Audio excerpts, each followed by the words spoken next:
Hey guys, it's time to do a full review of Android 7.0 Nougat official firmware on the Samsung Galaxy Note 5. It is now available on sammobile.com website. I'll leave a link down below in the description. So it's currently only for the international Note 5, which is the N920C model. So with Android 7.0 Nougat, you get all the features of the Galaxy S7. Just one feature is missing, which is the always on mode. And other than that, everything is here.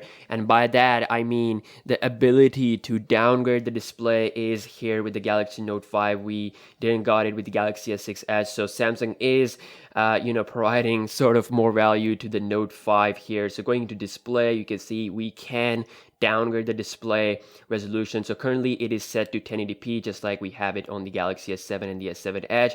And you can, set it to Quad HD if you want the most highest, or you can set it all the way to 1080p or 720p to conserve more battery. So this is here. This is the best thing Samsung has done.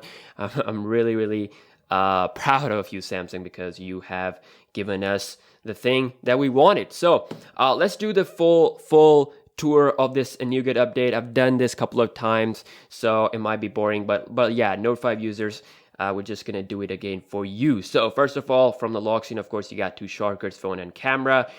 Pretty simple. Going here to the UI, you can see that we have that normal TouchWiz look from the past. It is not TouchWiz anymore. It's called as Samsung Experience. So it looks very familiar, but it is more cleaner, a little bit different icon shapes. You can hold on to an icon. It's going to give you these options, a quick shortcut type thing.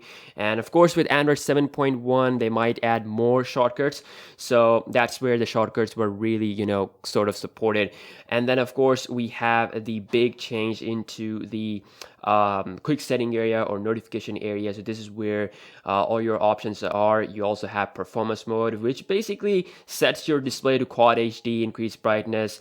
This phone does have the ability to change the screen resolution, so that's why performance mode is here. We have the blue light filter, which is the sort of night mode type of thing. We got the torch, different levels of torch. We can set them up right from here in the quick setting area. Then we have the power saving mode. So every setting from the S7 is here. You can decrease the screen resolution, decrease brightness, limit the CPU clock speed, background network usage. Absolutely insane. The Note 5 is currently at its best, and I made a video about it. Is it worth buying in 2017? So in that, I did mention that the Note 5 will eventually get like pretty much all the features of the Note 7. So it did got that, apart from always on mode. So that was a right prediction. And of course, we have more features over here, and you can install the secure folder by grabbing the application APK on sammobile.com website. So it's pretty easy. Any Android 7.0 Nougat device can have secure folders. So all you have to do is just to sideload that application, and that's it. So currently, I haven't installed it. So going into the app drawer is looking very good, very clean. We have now this search bar, these three dots. Previously was a bit different. So this is my Galaxy Note 5, which is running the Grace TouchWiz UI.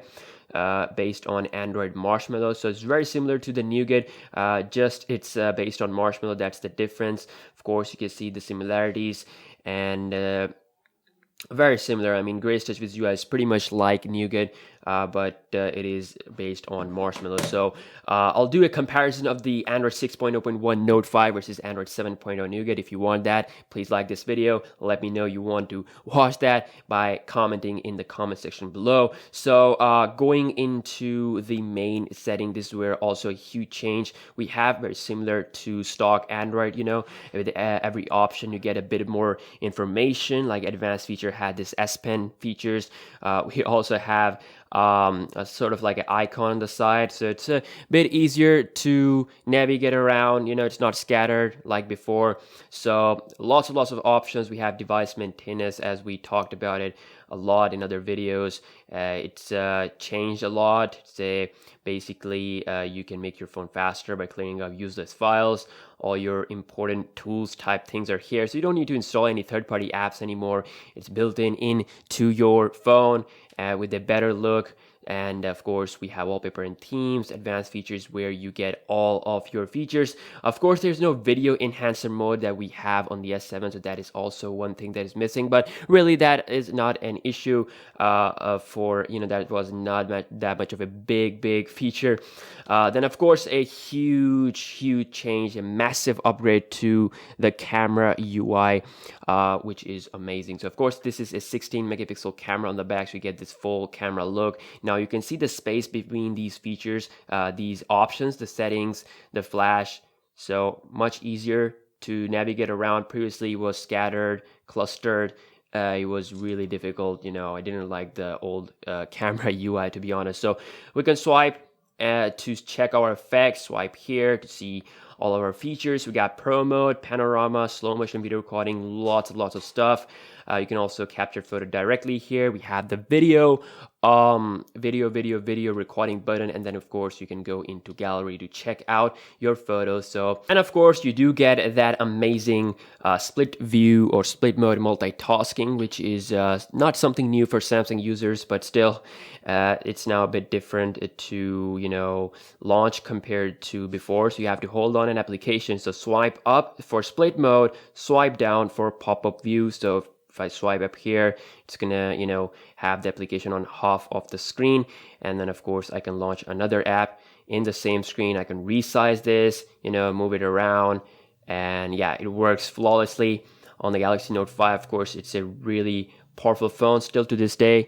And then of course you can hold this to cancel out, so swipe it like this. So, and of course, if you hold the application, swipe it down here, it's gonna make this application in a pop-up mode. So as you can see, it is now lying around the display. So let's say if I open phone dialer, I can press this and I can use this around as well while checking out the phone dialer. So it's a high form of multitasking. Thank you, Samsung, for providing all these great features. So right now, this is the top UI that I like on my phones. I mean, Android-wise, it is a mix of everything. The theme engine is great. You can install a lot of themes and wallpapers. So let's take a look at some S Pen features now. So first of all, of course, when you bring out the S Pen, you get these features like Action Memo, Smart Select, Screen Write, S Note, Translate. Now, if you guys remember back in the time, even before the Note 7 release, that when the Grace UI got leaked for the Note 5, I've done a full review that actually gave us some new features. So that feature was the glance, and I think Magnify was also the first time that came. So now these two things are available with the Android 7.0 Nougat. So now you can drag and drop this here, and you can also drag and drop the Magnify feature as well. So as you can see, we have these features. So now if I press this button here real quick, okay, let me just touch it. So now you can see we have a bit of a bigger ring, bigger wheel. Of course, you can add more shortcuts. So if we go into glance, obviously it's not going to work because for that you need to launch an application. So if I quickly launch YouTube app here, and if I do the glance, now this application is in glance mode, and I can't launch it by pressing it with my fingers. So in order to launch it, I have to hover the S Pen tip or the marker that is you can see on the screen on this application to take a look at it. Of course, I can move it around on the display, and then of course there is this remove button, so I can remove that. So that is furthermore advanced multitasking with the S Pen using the Galaxy Note 5. Of course, this does not mean that it's going to give you the background YouTube play feature, but still it is nice that you can see the application down here. You can move around, and it's very similar to the pop-up view thing. So and of course we have this Magnify thing. So I think that is available since that was available before. I don't think that is new, but again, let me just show you here. You can hover your S Pen, and that's gonna magnify things. So glance was, I'm pretty sure glance was the latest thing that got added with the Note 7 Grace Touches UI back then when I did the review. So all other applications on your phone, such as the gallery, the internet browser, the calculator, all the applications have gone some sort of a UI change here. So we have a change in the music app, changing the phone dialer, change in the calculator with a little bit of color difference compared to before. It's now having that green, the blue color compared to the previous green color. So they have changed every app a little bit. They have a font change, so you get a bit of a new look overall with every application, not just through the UI. So yeah, that was a full review of the Android 7.0 Nougat on the Galaxy Note 5 International N920C model. Hopefully it will be coming to other phones, other Note 5 as well, such as the N920i or N920, I don't know, there's so many variants, I think like 4 or 5. But yeah, if you have an N920C Galaxy Note 5, you can check the link down below. The 7.0 Nougat firmware is now live. So yeah, I will do a speed test comparison with the S7. I know you guys want to watch that. I'll compare it with the iPhone 7 Plus. If there's any specific comparison you guys want to see, let me know, and see you guys in the next one. Peace.